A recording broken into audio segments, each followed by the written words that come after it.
नबो constructions कैरी road Batubasti opposite ranger office. पिछले 7-8 साल से आज अंडमान में एक बड़ा नाम है जो रियल एस्टेट और कंस्ट्रक्शन की दुनिया में काफी मशहूर है। अंडमान एंड निकोबार के कई द्वीपों में नबो कंस्ट्रक्शन से जमीन की लेन देन की है। इसमें खास बात यह है कि नबो कंस्ट्रक्शन से अगर आप जमीन लेते हैं तो पूरी कानूनी प्रक्रिया करने की जिम्मेदारी नबो कंस्ट्रक्शन लेती है। पब्लिक फीडबैक भी एक्सीलेंट है क्योंकि नबो कंस्ट्रक्शन अपने कमिटमेंट पर हमेशा खरी उतरी है। न सिर्फ ट्रक, इटाची या पिकअप्स बल्कि नबो कंस्ट्रक्शन के अपने मजदूर, आर्किटेक्ट, इंजीनियर, मशीन मिस्त्री भी है जो कहे समय पर आपके ऑर्डर्स को पूरा करती है। एक जमीन को पूरे लीगल डॉक्यूमेंट के साथ ग्राहकों को दी है, जिस वजह से आज तक नबो कंस्ट्रक्शंस पर कभी उंगली नहीं उठी। जब पूरा देश कोरोना की चपेट में बंद पड़ा था, नबो कंस्ट्रक्शन के हर एक स्टाफ को पूरी सैलरी में रखा गया।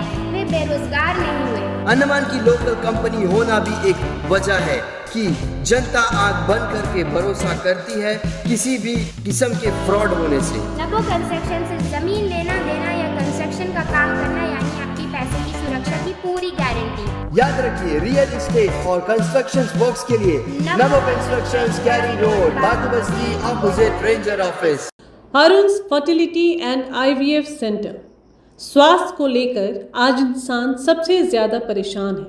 महिलाओं की गायनिक समस्याओं का संपूर्ण समाधान के लिए अरुण्स फर्टिलिटी एंड आईवीएफ सेंटर अब आपको प्रेगनेंसी प्लानिंग से लेकर डिलीवरी तक की सभी ज़रूरी जानकारी व किसी भी प्रकार के इलाज व दवाइयों के लिए अरुण्स फर्टिलिटी एंड आईवीएफ सेंटर। अब आपको लाखों रुपए खर्च कर मेनलैंड जाने की भी ज़रूरत नहीं। तमाम गायनिक सॉल्यूशंस के लिए 11 चरमा हॉस्पिटल के पास है अरुण्स फर्टिलिटी एंड आईवीएफ सेंटर। एक से एक आधुनिक उपकरणों और पूरी सुरक्षा के साथ आपके प्राइवेसी को ध्यान में रखते हुए डॉक्टर्स व साइंटिस्ट से कंसल्ट करें। सभी सुविधाओं से lace अरुण्स fertility and IVF centre. नमस्कार, मैं यामिन न्यूज़ अंडमान 24/7 में आप सभी का स्वागत करता हूं। अभी हाल ही में कुछ दिनों में आपने देखा होगा कि हमारे अंडमान निकोबार से कई जगह से जुर्म के कई सारे मामले सामने आ रहे हैं, खासकर सुसाइड को लेकर, आत्महत्या को लेकर। एक अजीब सी बात है, एक अजीब सी हवा चल रही है जैसे हमारे द्वीपों में कि अनेकों लोग जो हैं पिछले कुछ दिनों में, हफ्तों में हम कहेंगे, जिन्होंने आत्महत्या की है और कई लोगों ने आत्महत्या करने का प्रयास किया। अभी हमें जस्ट एक डाटा मिला है ओग्राब्रास थाने से कि यहाँ पर जो है पिछले 10 दिनों के अंदर में 4 सुसाइड केसेस यहाँ पे रजिस्टर्ड हुए हैं एंड करीब दो अटेम्प्ट टू सुसाइड, आत्महत्या करने की कोशिश के केसेस रजिस्टर्ड हुए हैं। आखिर ये हमारे द्वीपों में हो क्या रहा है? वैसे भी हम जानते हैं कि अंडमान निकोबार जो है, अगर एवरेज में हम देखें तो हमारे पूरे भारत देश में ये एक ऐसा जगह है जहाँ का सुसाइड रेट सबसे हाईएस्ट है पूरे इंडिया में। क्या वजह है इसकी? ये एक बहुत बड़ा सवाल है। कई महीनों से इसके बारे में जो है लोग बात कर रहे हैं, लोग जानना चाह रहे हैं कारण क्या है। बहुत सारे काउंसलिंग हो रहे हैं बच्चों को लेकर, खासकर युवाओं को लेकर, कि आखिर वजह क्या है इसके पीछे। अभी फ़िलहाल तो हम ऐसा कोई स्टेटमेंट नहीं देना चाहते हैं जिनका हमें ज्ञात नहीं है, मगर इसको जानना बहुत ज़रूरी है। अभी हाल ही में 8 तारीख को नमूना घर जो गांव है पोर्ट ब्लेयर का, वहां से एक लड़की, मेहरुन्निसा नाम की लड़की, जो कंप्यूटर स्टूडेंट थी, अपना 12th पास करने के बाद कंप्यूटर पढ़ाई करने के लिए बाज़ार जाती थी। अचानक से उनके माता पिता अयूब खान और शहनाज बीबी, इनको पता चलता है कि उनकी जो बेटी है उसने आत्महत्या कर ली है ऑस्टिनाबाद में। इनके पांव तले जैसे ज़मीन खिसक गया हो जब इनको ये पता चला, और वे भी इसकी सच्चाई को जानने के लिए, इस बातों को जानने के लिए जब से 8 तारीख से लेकर अब तक पूरा हाथ पांव मार रहे हैं, प्रयास कर रहे हैं कि आखिर ऐसा क्या कारण है। क्योंकि जैसा हमें अभी थोड़ी देर पहले इनसे बात करते हुए पता चला कि बच्चे के अंदर में ऐसी कोई भी चीज़ नहीं पाई गई, ऐसी कोई भी चीज़ उन्होंने एक्सपीरियंस नहीं किया जिससे ये लगे कि बच्ची जो है ऐसा कोई कदम उठाएगी। इस बारे में और डिटेल से जानने के लिए सबसे पहले तो हम उनके पिताजी से बात करेंगे, अयूब खान जी से बात करेंगे, और उनसे जानेंगे कि उन्हें क्या इस पूरे मामले को लेकर क्या कहना है। बताइए सर। मैं अयूब खान बोल रहा हूँ सर। जी, तो ये आपको सबसे पहले कैसे पता चला, थोड़ा शुरू से इसके बारे में बताइए प्लीज़। जी, मैं मतलब ड्यूटी में था तो ड्यूटी से गाड़ी लेके लोड लेके बातों से जा रहा था। तो उस टाइम मैं करीब 10 से 11 का बीच में मैंने अपना बच्चा को डॉलीगंज में देखा। तो मैंने बच्चे को आवाज़ दी तो बच्चा ने नहीं सुना, बच्चा ने कान में ईयरबड्स डाली हुई थी। तो फिर मैंने बच्चा को फ़ोन किया, तो बच्चा बोला उनके एक दोस्त बहुत पहले यहाँ पे सुसाइड किया था, उसका मम्मी पापा से मिलने के लिए आया। तो मैंने पूछा किससे पूछ के गया? मम्मी से पूछी, मेरे को नहीं बताई। बोला नहीं, मम्मी से पूछेगा तो मम्मी नहीं भेजेगी इतना दूर में, तो इसीलिए मैंने किसी को नहीं बताया, बिना बताए चले गई। तो हम बोला ठीक है, एक काम करिए, आप सीधा घर जाइए, आप मम्मी के पास चले जाइए, ऑटो करके जाइए, नहीं तो बस में जाती है तो बस में चले जाइए। तो बच्चा बोला ठीक है, पहुंच जाएगा बोली। उसके बाद हम 5 मिनट के अंदर मैं बातू बस्ती पहुँच गया। मैं गाड़ी खड़ा करा, गाड़ी खड़ा करने के बाद में वहाँ सीमेंट अनलोडिंग शुरू हो गया। तो मैं फ्री था तो मैंने बच्चा को कॉल किया, तो मेरा बच्चा कॉल नहीं उठा रही थी। कम से कम 20 से 25-30 बार मैंने कॉल किया तो मेरा बच्चा कॉल नहीं उठाती। तो मैंने ये कितने देर के बाद हुआ? ये करीब 11 बजे के बाद। तो 11 बजे के बाद जब मैं कॉल कर रहा था तो कॉल अटेंड नहीं करती है। तो मैंने सोचा कि बच्चा लगता फ़ोन को साइलेंट में रखी है, इसलिए उसको पता नहीं है, या तो बस में होगी या तो ऑटो में होगी। इससे पहले जब आपने अपने बच्चे को कॉल किया था तो उस वक्त कितना बजा होगा, कुछ आपको याद है? हाँ, 10 से 10-15 का आसपास के बाद। ओके, तो 1 घंटे के पश्चात उसने फ़ोन उठाना बंद कर दिया। ओके, तो वो सोच के मैंने मेरा वाइफ को फ़ोन किया, बोला कि बच्चा फ़ोन नहीं उठा रही, आप अपना फ़ोन से फ़ोन करके ट्राई करके देखो, शायद हम थोड़ा हल्ला किया बोल के शायद मेरे से गुस्सा हो गई होगी, इसलिए मेरा फ़ोन अटेंड नहीं करी। तो इन्होंने फ़ोन ट्राई किया तो इनका फ़ोन नहीं उठा रही है। तो इतने में करीब 2:15 से 2:20 का आसपास मेरे को बच्चा का फ़ोन में फ़ोन लगा। तो एक फ़ोन उठाया वाला जो एक लेडीज़ कोई कांस्टेबल है, पुलिस का है, तो उन्होंने फ़ोन उठाया, बोला आप कौन है पूछा। हम बोला मैं उनका फादर। बोलता आप कौन है? बोला ये तो मेरा बच्चा फ़ोन है। बोला ये आपका बच्चा है? बोला आप कहाँ पे है? हम बोला अभी ड्यूटी में गाड़ी चला रहे। बोला आप आ जाइए तुरंत मरिया मंदिर आ जाइए, आपका बच्चा ने सुसाइड किया। बोला तो हम तुरंत गाड़ी सेक्रेटरी के थोड़ा नीचे पे वहीं में साइड करके गाड़ी खड़ा कर दिया। मैंने अपना इंचार्ज को फ़ोन करके बोल दिया कि ऐसा सा प्रॉब्लम हुआ है, मैं जा रहा हूँ। तो मेरा इंचार्ज बोला आप जाइए, दूसरा ड्राइवर भेज देगा। बोला तो मैं तुरंत वहाँ से ऑटो करके मारिया मंदिर, मैं थोड़ा कंफ्यूज हो गया था, मारिया मंदिर हसनाबाद वाला हमको नहीं पता था। मैंने सोचा कि मुरुगन मंदिर को मारिया मंदिर बोलता है बोल के मैंने मुरुगन मंदिर चला गया। तो वहाँ जाने के बाद में हम टेंशन हो गया। फिर उसके बाद में मैं अपना बच्चा नंबर में दोबारा कॉल करता तो कोई उठाता नहीं है, बहुत बार करा कोई नहीं उठाया। तो उतना में मैं अपना भाई को फ़ोन किया, हम बोला थोड़ा जल्दी आ जाए। हम बोला इधर आ जाए, इधर में कुछ दिख नहीं रहा है। बोला बच्चा सुसाइड किया है, इधर तो पता नहीं चलता। बोला फिर भाई के साथ में थोड़ा देरी ऑटो में थोड़ा आगे तक गया, तब मेरे को फिर एक फ़ोन आया, फिर वहीं से फ़ोन आया। तो उस टाइम पुलिस वाले ने फ़ोन किया था, बोला आपका बच्चा सुसाइड कर लिया, आप इधर आ जाइए। बोला हम बोला सर अभी तो हम इधर है, उधर आते आते। बोले एक काम करिए आप जाइए, आप मेडिकल पहुंच जाइए, हम लोग बॉडी लेकर डायरेक्ट वहाँ पहुंच जाते बोल के इतना बोला। हम बोला ठीक है बोल के हम लोग मेडिकल पहुंच गया। मैंने वाइफ को फ़ोन किया, वाइफ भी फ़ोन नहीं उठा रही थी, वो भी थोड़ा बिज़ी में थी, उनको भी नहीं पता। तो उसका साथ वालों को पता हो गया था, इसको बताने के लिए मना किया था क्योंकि ये बताएगा तो रोना शुरू करेगी। तो इसको अभी तक उसको कुछ पता नहीं था कि क्या हुआ, बल्कि बच्चा मेडिकल आया करके इतना पता था कि बच्चा ने सुसाइड किया, इसको नहीं पता था। जब मेडिकल आने के बाद में वाइफ को भी मालूम होगी कि बच्चा ने सुसाइड किया होगी, फिर ये तो रोना शुरू कर दी। हम अलग परेशान। उसके बाद में वो दिन तो बॉडी हम लोग को खाली दिखा के मर्चुरी में रख दिया गया। उसका आगे वो दिन पोस्टमार्टम हुआ नहीं। दूसरा दिन बोला होएगा सवेरे 9 बजे। तो हम लोग सवेरे 7 बजे से पहले हम लोग मेडिकल में मौजूद थे। पोस्टमार्टम होते होते 11 बजे के बाद शुरू करा, तब हम लोग बॉडी मिलते मिलते करीब 2:30 बज गया। उसके बाद पोस्टमार्टम का रिपोर्ट बोला 3 से 4 दिन के अंदर मिल जाएगा। बोला अभी तक हम लोग को रिपोर्ट मिला नहीं है। और मुझे तो ये शक है कि ये कोई सुसाइड है नहीं। क्यों? इसका कारण ये है कि मेरा बच्चा का क्लासमेट 2 है और भी उसका साथ में बैच में पढ़ने वाला। पहले जो टूसनाबाद में जो सुसाइड केस था, वो सुसाइड तो मेरे को लग नहीं रहा है, क्योंकि उसको मेरे को सुनने में आया उसको ब्लैकमेल किया जा रहा था। तो उसके मम्मी ने ब्लैकमेल करता था, 50,000 का ऐसा कुछ पूछा था। तो उसका मम्मी शायद उनको 5,000 रुपये दिया था। तो उसका ऊपर में और उसको प्रेशर दिया था। उसका बाद में शायद बच्चा से बर्दाश्त नहीं हुआ, इसलिए बच्चा ने सुसाइड किया। मुझे वही लग रहा है, इतना खबर मेरे पास है। सेकंड पर इससे आपके बच्चे का क्या लिंक है? क्योंकि वो मेरा बच्चा का क्लासमेट है। मेरा बच्चा का साथ में वो कंप्यूटर क्लास जाती है, मेरा बच्चा का साथ का बैच की है। और सेकंड जो डोरीगंज में 2-3 महीना पहले का बात है, जो सुसाइड किया था वो भी मेरा बच्चा का क्लासमेट है। तो उसका बारे में अभी तक कुछ रिपोर्ट हम लोग को मिला नहीं है। शायद उसका फैमिली ने कुछ एक्शन नहीं लिया या पुलिस वाले ने कुछ एक्शन नहीं लिया, वो मुझे नहीं पता। उसका रिपोर्ट अभी तक मुझे कुछ नहीं पता। लेकिन अभी उसके बाद मेरा बच्चा, तो ये तीनों एक ही क्लास एक ही बैच के, तो मुझे ये डाउट हो रहा है कि ये कोई सुसाइड तो हो नहीं सकता। बल्कि जब पहला वाला का साथ में ऐसा हुआ, सेकंड वाला का कुछ मालूम नहीं हो रहा है, तो इसका बीच में किसी का हाथ है जो इसको सपोर्ट कर रहा है। ये जो हो रहा है इसका बारे में इसका जानकारी शायद पुलिस तक पहुंचने नहीं दिया जा रहा है, या किसी के पास में कोई क्लू जान ही नहीं सकता, कोई उसको पकड़ नहीं सकता, या तो कुछ ना कुछ इसका अंदर में क्या चीज़ है ये चल रहा है, ये मुझे जानना है। अगर उनको सुसाइड करना रहता, हमारा अगर नमूना घर में कोई रहता नहीं है, मम्मी काम चल जाती, पापा भी काम चले जाता, भाई भी चले जाता कमान, वो चाहे तो घर में आके कर सकती। कहीं भी सुसाइड करना है तो जंगल जा सकती, कोई पानी की तरफ जा सकती।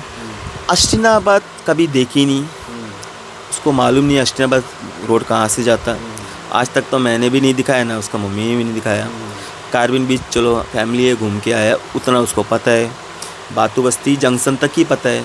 गैराचरम रोड हम लोग बस से सवारी करके जाते हैं नमूनागर, तो हम वो गैराचरम उनको पता है, सीबी घाट पता है, ना पत्थरगढ़ा पता है, ना कामराज नगर पता है, ना अश्टिनाबाद पता है, ना कोई चकरगांव पता है, ना डॉली, मतलब ये सब चीज़ उसको नहीं पता है। तो बच्चा एक सुसाइड करने का सोचने से वो बच्चा वहाँ क्या करनी चाहिए। शहनाज जी, आपसे जानना चाहूँगा कि क्या घर में आपको कभी अपने पिछले कुछ दिनों में, हफ्तों में या महीनों में ही आपको अपने बच्चे के बिहेवियर में कुछ डिफरेंट लगा, कुछ अलग सा लगा, कोई परिवर्तन सा लगा? नहीं सर, ऐसे तो कुछ नहीं लगा कि उसको मतलब कोई परेशानी, कोई तकलीफ़, ऐसे तो कभी तो बच्चा देख के तो मेरे को बिल्कुल कुछ भी नहीं लगा। और घर में तो ऐसा कोई परेशानी भी नहीं था, ना उसको पापा से, मम्मी से या भाई से। तो फिर आगे बाहर में कंप्यूटर आते जाते ऐसा कुछ प्रॉब्लम है तो उसका बारे में मेरे को जानकारी नहीं है। आपके साथ या अपने घर वालों के साथ मेहरुनिसा का रिलेशन, संबंध कैसा? बढ़िया सर, उसका भाई बहन सबका साथ बहुत अच्छा, चाचा चाची सबका साथ, उन लोग से ऐसा कोई प्रॉब्लम भी नहीं। वो सबसे घुल मिलने वाला बच्चा, ना किसी से कोई कुछ बोलने से उसको जवाब तक वो दे नहीं सकती, फिर वो कैसा ये कर सकता है। ऐसा कुछ प्रॉब्लम घर से तो बिल्कुल नहीं है। ऐसा कुछ कि उसने आप लोगों से कुछ मांग की हो जो आप लोग नहीं कर पा रहे हो, जो उसने ज़िद की हो, उसको वो चाहिए या कुछ? उसके एक ही लड़की है, सबको यहाँ में बस्ती में गया, सबको पता है कि वो मेरे लिए क्या है। हम उसके लिए हर दिन अपना कुछ खाओ नहीं खाओ उसका हर मांग पूरा करता। चाहे मेरा लड़का का बर्थडे भी अगर नहीं मनाएगा, लेकिन मेरा लड़की का बर्थडे बराबर, उसको जो चीज़ चाहिए हर चीज़ को पूरा करता। ये यहाँ पे आप चाहे तो बस्ती में पूरा इंक्वायरी कर सकते हैं, उनका फ्रेंड से भी पूछ सकते हैं, किसी से पूछ के देखिए मेरा बच्चा को कभी कोई चीज़ का कुछ कमी हुआ तो। आपके साथ संबंध अच्छे हैं अपने बेटी के? बहुत बढ़िया, मेरा बच्चा और मेरा एकदम फ्रेंड का जैसे एकदम। माँ बेटी तो ऐसा बोल नहीं सकते, एक साथ आना जाना हर चीज़ हम लोग शेयर करते हैं। कभी उसने ऐसा कोई अटपटा सा बात नहीं बताया? नहीं सर, बिल्कुल ऐसा कभी कुछ बोली नहीं। मेरे को उसके बारे में कुछ आइडिया भी नहीं कि बच्चों क्या तकलीफ़ है, कुछ भी नहीं पता है मेरे को। कुछ दिन पहले जैसे आप लोगों ने बताया कि उसकी जो टुसनाबाद की जो फ्रेंड है, जो उसकी क्लास में पढ़ती भी थी, जब उसने ये कदम उठाया था तब उसने आपसे कुछ डिस्कस किया था? क्यों? मेरे को एक फ़ोटो दिखाई उसका फ़ोन में, बोली ये मेरी फ्रेंड है, ये ना सुसाइड कर ली। तो हम पूछा क्या वजह से, बोलती नहीं पता है करके, बस उतनी ही बात हुई। हम बोला आप ये फ़ोटो डिलीट कर दो, मत रखो करके ऐसा बोली ठीक है मम्मी हम हटा देंगे, बोले उतनी। और उसके बारे में कुछ भी नहीं बोले। उसके बाद से सैड भी नहीं लगी मेरे को दूसरा दिन। उसको कुछ प्रॉब्लम तकलीफ़ तो नहीं बोल सकते हम लोग, क्या हुआ करके नहीं पता है सर। उस दिन जब वो क्या वो घर से जब गई थी आपको बता कर गई थी? हाँ, मेरे साथ में गई ना, हम एक के साथ में 7 का बोट में हम लोग यहाँ से गए थे, एक के साथ गए। फिर वहाँ पे वो थी जहाँ पे हम रोटी का तवा में थी। तो फिर वो ऐसे अगल बगल तो चिप्स लेने तो हम ऐसे जाते फिर आ जाते, वैसा सोचा।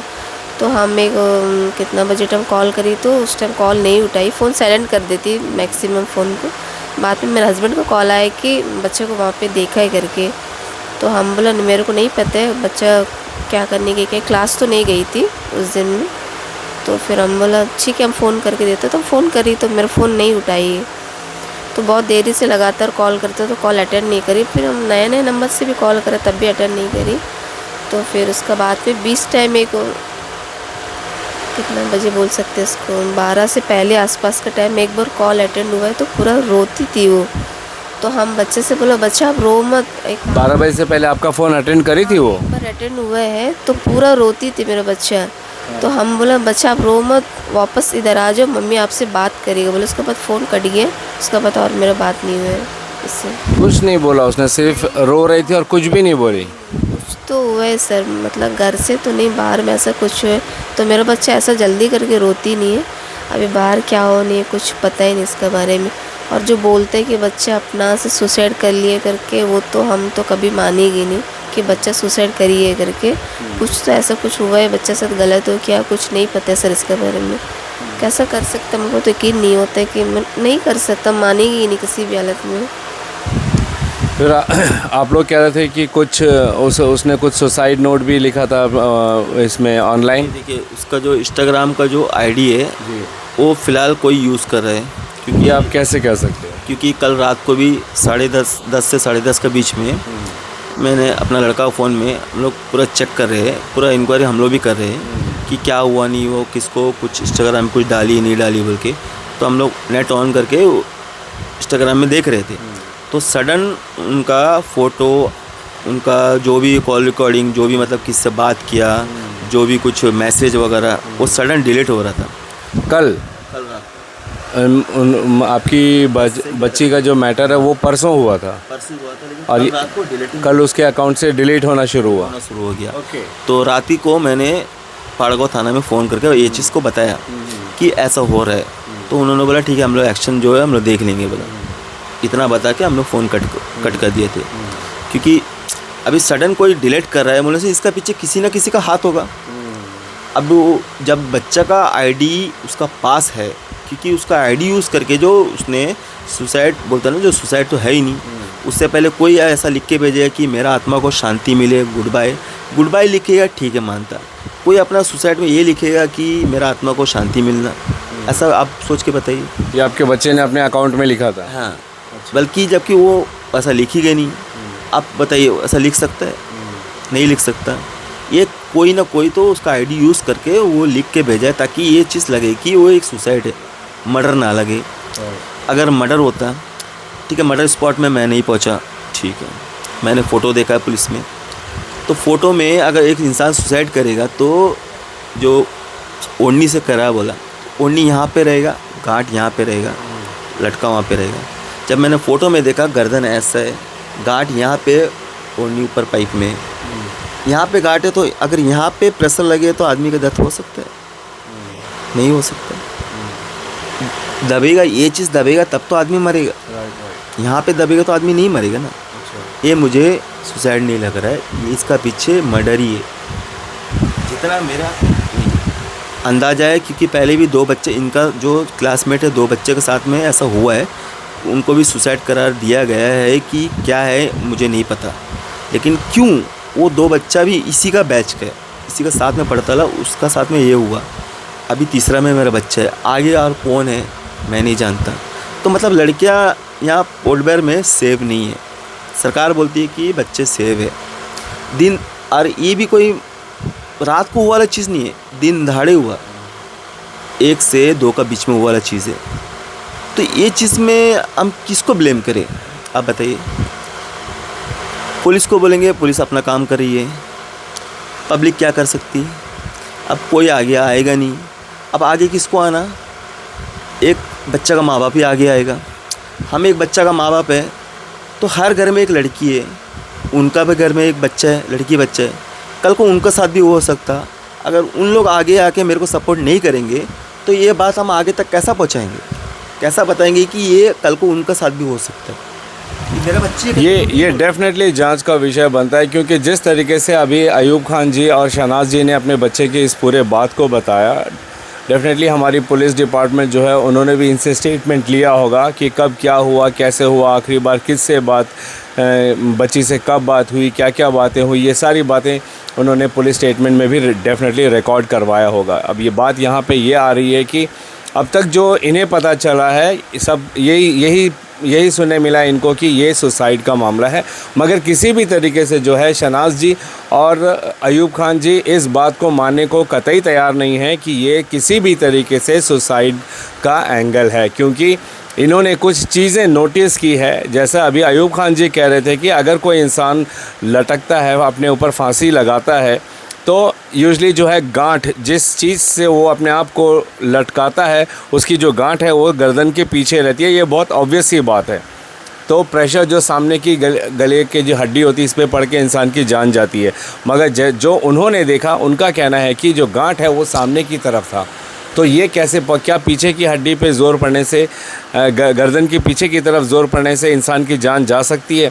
वहीं दूसरा बात यह है कि मात्र उनके बच्ची ने जो दुपट्टा पहन रखा था उससे, और दुपट्टा की जो लंबाई है वो कम होने की वजह से ये सुनने मिला है हमें सूत्रों से भी कि जो आस्तीन है, जो सूट बच्ची ने पहना था, उस आस्तीन का एक हिस्सा काट कर उसको लंबा किया गया और फिर उससे उसने अपने आप को लटकाया। और उसकी जिस पाइप से वो लटकी हुई थी मेहरुन्निसा, उसकी जो ऊंचाई, उसका जो पाँव है ज़मीन से मात्र इतना ऊंचा था। ये इनके माता पिता का कहना है। बहुत सारी चीज़ें हैं जो इनके दिलो दिमाग में शक ला रही है कि ये बच्ची जो है ये किसी भी तरीके से आत्महत्या करने का प्रयास करेगी। जैसा उनकी माता जी का कहना है कि बच्ची बहुत हंसमुख मिजाज की है, कभी उसने ऐसा कोई बातें नहीं की, उनके किसी भी तरीके से बिहेवियर में भी किसी किस्म का चेंजेस भी नहीं देखा गया। और कुछ समय पूर्व उसी के बैच की उसकी एक काफ़ी करीबी दोस्त ने भी ऐसा ही एक आत्महत्या की थी। उस बारे में भी जब शहनाज जी ने अपनी बेटी से पूछा तो उसने कहा उसे इस बारे में कुछ नहीं पता। तो ये सारी चीज़ें जो है डेफिनेटली जांच का विषय तो बनती ही है और माता पिता यही चाहते हैं कि इसकी निष्पक्षता के साथ में और पूरी कड़ी जांच हो ताकि जो भी सच्चाई है वो बाहर आए। क्योंकि जैसा अभी अयूब खान जी कह रहे हैं कि पिछले कुछ महीने के अंदर में इन्हीं की बेटी की बैच की 3 लड़कियां एक के बाद एक आत्महत्या की है। तो इसमें और कितनी लड़कियां जुड़ी है, उनको ये चिंता भी सता रही है कि न जाने द्वीपों में कोई और लड़कियां भी ऐसी कोई कदम ना करे। तो अगर इस पर कड़ी जांच होगी तो डेफिनेटली हमारी जो पुलिस प्रशासन है, अगर इसमें किसी भी किस्म की किसी के हाथ होने की शंका है तो उसे पकड़ पाएगी और ये जो सीरीज़ चल रहा है इसको रोकने में कामयाब हो पाएगी। वरना न जाने अगले कुछ दिनों में हमें किस और बच्ची की ऐसे ही आत्महत्या करने की खबर मिले। देखिए, बातें ऐसे बहुत हो रही है। अभी हम बाहर कुछ देर पहले जब इनके और भी जो मित्र बाहर बैठे हैं और इनके रिश्तेदार जो बाहर बैठे हैं, उन्होंने भी बहुत सारी बातें हमें बताई है। क्योंकि वो खुल के सामने भी नहीं आ रहे तो हम भी ऐसा कोई स्टेटमेंट नहीं देना चाह रहे हैं जो पुख्ता ना हो। तो हम डेफिनेटली उन बातों को जो है पुलिस प्रशासन तक ज़रूर पहुंचाएंगे कि उन बातों को भी ध्यान में रख कर छानबीन की जाए। क्या पता उन बातों से हमारे पुलिस को किसी तरीके की मदद मिल जाए। जहां तक सूत्रों से हमें पता चला है कि अभी जो ऊपरी जांच हुई है इसमें जो है किसी भी तरीके से ये मर्डर का एंगल नहीं दिख रहा है और इसका जो पोस्टमार्टम रिपोर्ट है वो अभी तक आया भी नहीं है। तो जो भी बात होगी, जो भी खुलासा होगा वो पोस्टमार्टम रिपोर्ट आने के बाद ही पता चलेगा कि एग्जैक्टली मेहरुन्निसा की मौत कैसे हुई। क्या ये वाकई में फांसी था या कोई और एंगल था। जो भी था उसका खुलासा ज़रूर होगा। हमें हमारे पुलिस डिपार्टमेंट, हमारी फॉरेंसिक, इन पर हमें पूरा भरोसा है कि वे पूरी निष्ठा के साथ में हर केस को जिस तरीके से देखते हैं इस केस को भी देंगे और इसकी रिपोर्ट भी ज़रूर सबमिट करेंगे। और फिर हम सबको पता चल जाएगा कि आखिर मेहरुन्निसा आज हमारे बीच में किस वजह से नहीं है। हम भी बड़े ही भारी दिल से यहाँ पर आए हैं इनसे बात करने के लिए। इन्होंने इजाज़त दी, ये खुद चाह रहे थे कि इस बारे में पता चले। और सबसे बड़ी वजह जो ये दंपति का कहना है कि वे ये चाहते हैं कि आगे किसी और की बेटी ऐसा ना करे, क्योंकि इन्हें शक है कि ये जो है आत्महत्या नहीं है। ये आज भी इस वक्त भी ये बात को मानने को तैयार नहीं है कि उनकी बच्ची जो है उनको इस तरीके से छोड़कर चली गई है। इन्हें पूरा एक तरीके से यकीन है कि इनकी बेटी के साथ कुछ ना कुछ गलत तो ज़रूर हुआ है और वे चाहते हैं, गुजारिश कर रहे हैं, निवेदन कर रहे हैं हमारे पुलिस विभाग से कि इसकी जो है कड़ी जांच की जाए और असलियत का पता लगाया जाए। हम भी आप सब द्वीपवासियों से, हमारे दर्शकों से निवेदन करते हैं कि अगर आप लोगों को इस कड़ी से कोई भी सूचना मिलती है, जो डिटेल्स अभी हमें अयूब खान जी और शहनाज जी ने बताया है, इनको अगर आप ध्यान से सुनोगे और इनसे जुड़ी अगर कोई भी आप लोगों को डिटेल मिलती है तो आप कृपया हमें कमेंट सेक्शन में बता सकते हो। हम अपना फ़र्ज़ समझकर उसे जो है पुलिस विभाग को ज़रूर देंगे, या तो आप कृपया अपने नज़दीकी पुलिस स्टेशन में भी उसकी जानकारी दे सकते हैं। और यकीन मानिए कि आपकी जो पहचान है उसको हमारी पुलिस डिपार्टमेंट पूरी तरीके से गोपनीय ही रखेगी, सीक्रेट ही रखेगी, इसको डिस्क्लोज़ नहीं किया जाएगा। जब हम एक दूसरे की मदद करेंगे तभी ऐसे ही जुर्मों का हम पर्दाफाश कर सकते हैं, अगर इसमें कोई जुर्म का एंगल है तो। वरना अभी कुछ दिनों में जैसे ही हमें पोस्टमार्टम की रिपोर्ट मिलेगी तो हमें पता चल ही जाएगा कि क्या ये जो भी हुआ है हादसा, क्या ये आत्महत्या है या किसी जुर्म की तरफ इशारा कर रहा है। हम भी गुजारिश करेंगे हमारे पुलिस विभाग से, हमारे फॉरेंसिक विभाग से भी कि कृपया इसकी जो है एकदम कड़ी से इसकी जांच की जाए और जो भी रिपोर्ट हो इसको ज़रूर बताया जाए। एंड हम आगे आप लोगों को इसकी अपडेट ज़रूर देंगे कि मेहरुन्निसा जी आज हमारे साथ में क्यों नहीं है। मैं भी इसी गांव का हूं, नमूना घर का ही हूं। मेहरुन्निसा मेरी बेटी जैसी ही है। मैं मेहरुन्निसा को क्लास 1 से देखता आया हूं। चाचा कह के कई बार मेरे पास आती थी। नमूनानगर स्कूल का जंक्शन में जो दुकानें होती थी वहाँ पे हम बच्चों को कभी कभी मिठाइयाँ वगैरह देते थे। तो आज मेरा भी दिल बहुत भारी हो रहा है ये सोच कर कि वो मेहरुन्निसा छोटी सी बच्ची आज हमारे बीच में नहीं है। एक बार फिर अंत में मैं निवेदन करूंगा हमारी पुलिस विभाग से कि कृपया इसकी जो है कड़ी से जांच की जाए और इसका जो भी सच्चाई है इसको जनता के समक्ष रखे, ताकि हम सब द्वीपवासियों को पता चले कि आखिर ये सब होने की वजह क्या है। ना सिर्फ मेहरुन्निसा, हम प्रयास करेंगे कि तुष्णाबाद में भी जो मेहरुन्निसा की जो सहेली थी उसके साथ क्या हुआ, हम इसके बारे में भी पता लगाकर आप लोगों के समक्ष रखने का प्रयास करेंगे। और डेफिनेटली ये भी जानेंगे कि आखिर ये पूरा माजरा है क्या। आप हमारे साथ जुड़े रहिए, इसकी अपडेट हम आप लोगों को अवश्य देने का पूरा प्रयास करेंगे। फ़िलहाल कैमरा पर्सन दीपिका सोनी के साथ में यामीन, न्यूज़ अंडमान 24/7। नमस्कार।